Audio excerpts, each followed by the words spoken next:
Hey friends, today we are going to talk about pelvic floor toning in preparation for impact workouts, HIIT workouts, running, and jogging. So in order to get back into these activities that are a little more intense than maybe what you've been doing through your pregnancy, early postpartum, or if you're continuing to run and do your impact works during postpartum, you want to think about how this is impacting your pelvic floor. The fear or contraindication of these high impact workouts is actually that the muscles of your pelvic floor won't be strong enough to support the impact of those movements, because either A, your pelvic floor is holding a lot of extra weight from the pregnancy, the uterus, the baby, or B, the pelvic floor is weakened after having your baby. So what we're going to do is make sure that we've done all of these corrective exercises and strengthen these mechanics up until this point, and then we're going to work on adding some impact or some tone back into those pelvic floor muscles as we progress into jumping, running, and jogging. I want you to grab yourself a chair and anything that is solid underneath you and not on wheels. And the first thing that we're going to do is just add a little bit of tone into our pelvic floor with what I like to call some pelvic floor sit-ups. So you've got your sits bones driving down into that chair, and I want you to just pick up one hip and scooch your sits bone forward, and then the other sits bone forward. And what you're going to do is just walk forward and back on your chair. And I want you to visualize these pelvic floor muscles. They're like a hammock. They connect front to back, side to side, and they also connect into all the bony points of our pelvis. So as we hike those hips, we lift and we move those sits bones, we're creating tone in these pelvic floor muscles as you mobilize your pelvis. Which is why making sure that you've got full mobility in your pelvis and your pelvic posture is really important when it comes to training the pelvic floor and getting back into impact and being able to create tone. And if you're really tuning into this, you might start to feel those muscles in the pelvic floor. If you can't, pretend like you can, because our brains are really important in this work. So maybe you close your eyes, maybe you just connect to your breath.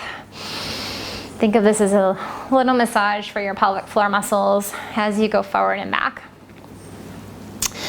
And then what we're going to do is get into a little bit of pelvic fascia work. We have 6 layers of pelvic fascia that line this entire bowl of the pelvis. We often just think of the pelvic floor as being those low pelvic floor muscles from anus to front sphincters. It's actually these pelvic floor muscles and the pelvic fascia lines that entire bowl, front to back, side to side of the pelvis. So after you've done this for a few minutes, you're going to come up to standing.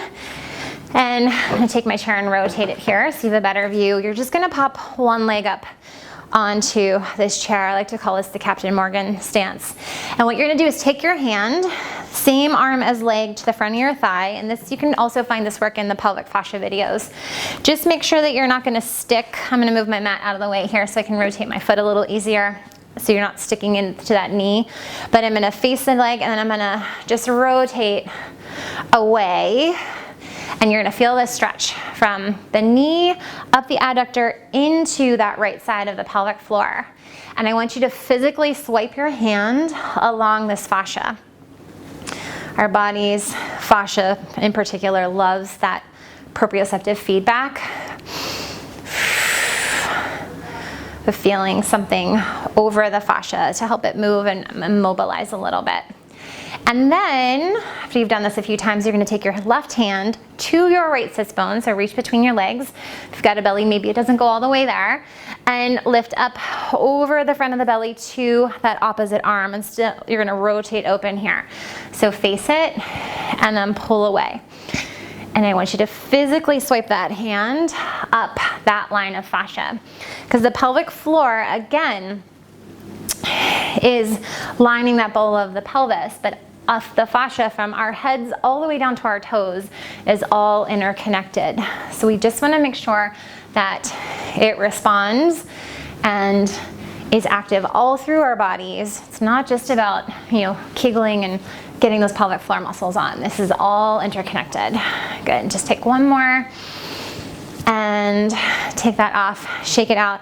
Maybe walk yourself around a little bit. You might feel a difference in your gait from left to right.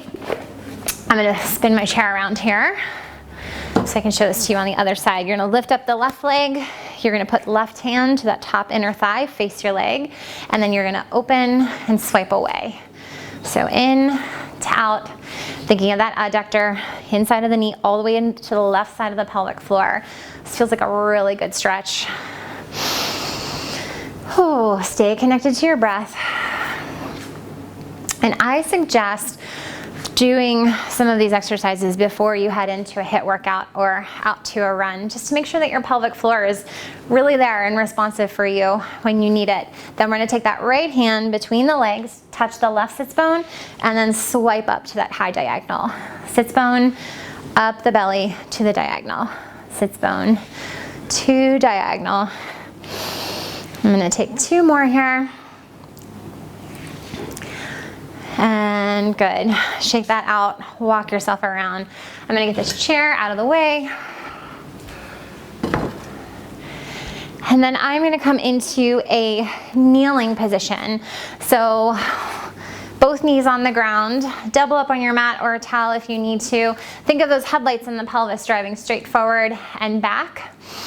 Before we add impact, we kind of wanna focus on aligning the pelvis to make sure that we're not pulling up the hip flexors on one side more than the other, that we can release all of these muscles around the pelvis to make sure that our pelvis is moving evenly.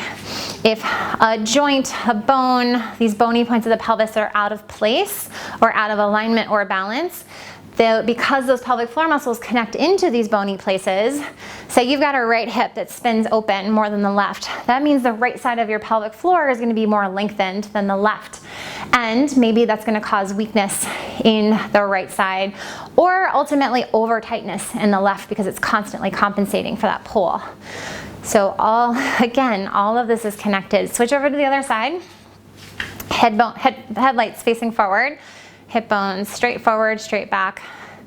If you have a hip or a hip flexor, a quad that's a little more tight on one side than the other, spend an extra few seconds or an extra few tucks there, just to see if you can put everything into alignment and balance. We're gonna take about 3 more. 2, and last one. And we're gonna bring ourselves back up to standing. We're gonna take a set of pistons. Pistons are that quick lift and quick release of the pelvic floor. Stand with feet underneath you. I want you to think of 3 points: your heels, your big toes, and your little toes, pressing equally down into the ground. Tiny lift of your inner arches of the feet. Micro bend in the knees, not enough to be awkward, just enough to be loose. Neutral pelvis. No posterior tuck, no extreme anterior tilt, just dropping right down in the center. Find a little bit of scap activation. On your exhale, close and lift, inhale, release. Close and lift, inhale, release. You're trying to do this work in the pelvic floor. Because you're lifting that pelvic floor nice and high, you're gonna feel a little bit of transverse abdominis activation as well. But make sure that this work's happening in the pelvic floor. It's not just happening in the abs. So it looks like there's a lot of abdominal activation, because there is, but it's being driven from the ground up, not from the top down. This work is all about stopping the flow of urine, stopping gas. Inhale, fully letting it go. That's the other misconception, is that we have to just tighten and hold those pelvic floor muscles. They have to go through their full range of motion of contract and release in order to get us back into impact. And then I'm gonna speed this up. Take this on your own time. Feeling the full range of motion, contract and relax, is important here.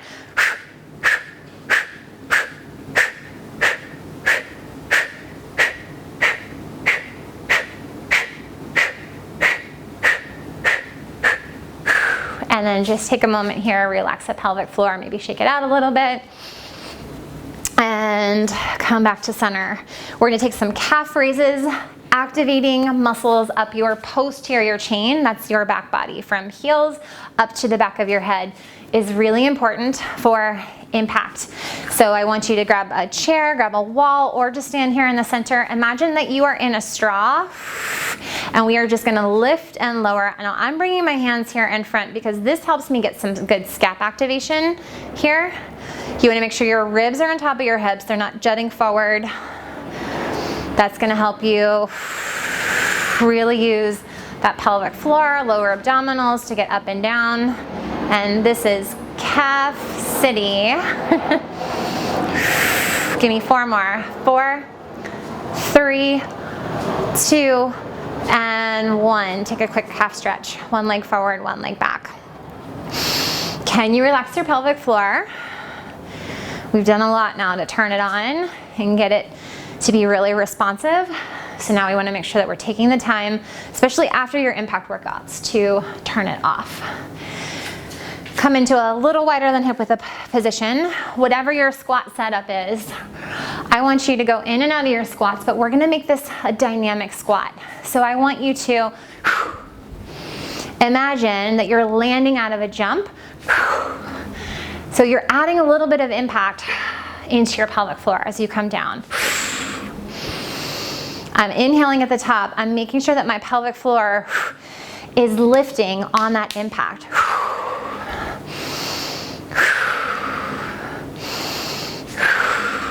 And then you can also take this with a little bit of a releve at the top.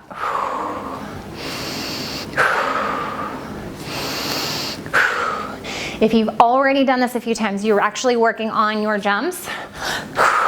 You can add a little bit of a lift at the top. Pelvic floor is lifting on the impact. So you want to think close and lift as you come down into that landing. Give yourself about 3 more of whichever version you're working on. Good, and then shake it out. Whew. Okay, we've got 1 more. So we've worked with 2 legs, now we're gonna work with 1 leg. 1 leg forward, 1 leg back. We are gonna step this back up into a balance. Step it back. And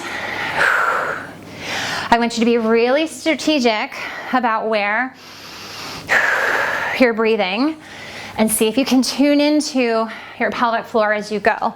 You're welcome to take this up into releve. So after you've got that glute on, you're connected to your breath, you can add that lift on that standing leg. And if you're ready for it, you're gonna add a jump. Now I feel this keep going. I feel this all the way up this left calf into these external hip muscles and my left glute. That first place of impact when you land goes up that back chain and into your pelvic floor. So just pay attention to that as you do this. Switch over to the other side. 1 leg forward, 1 leg back.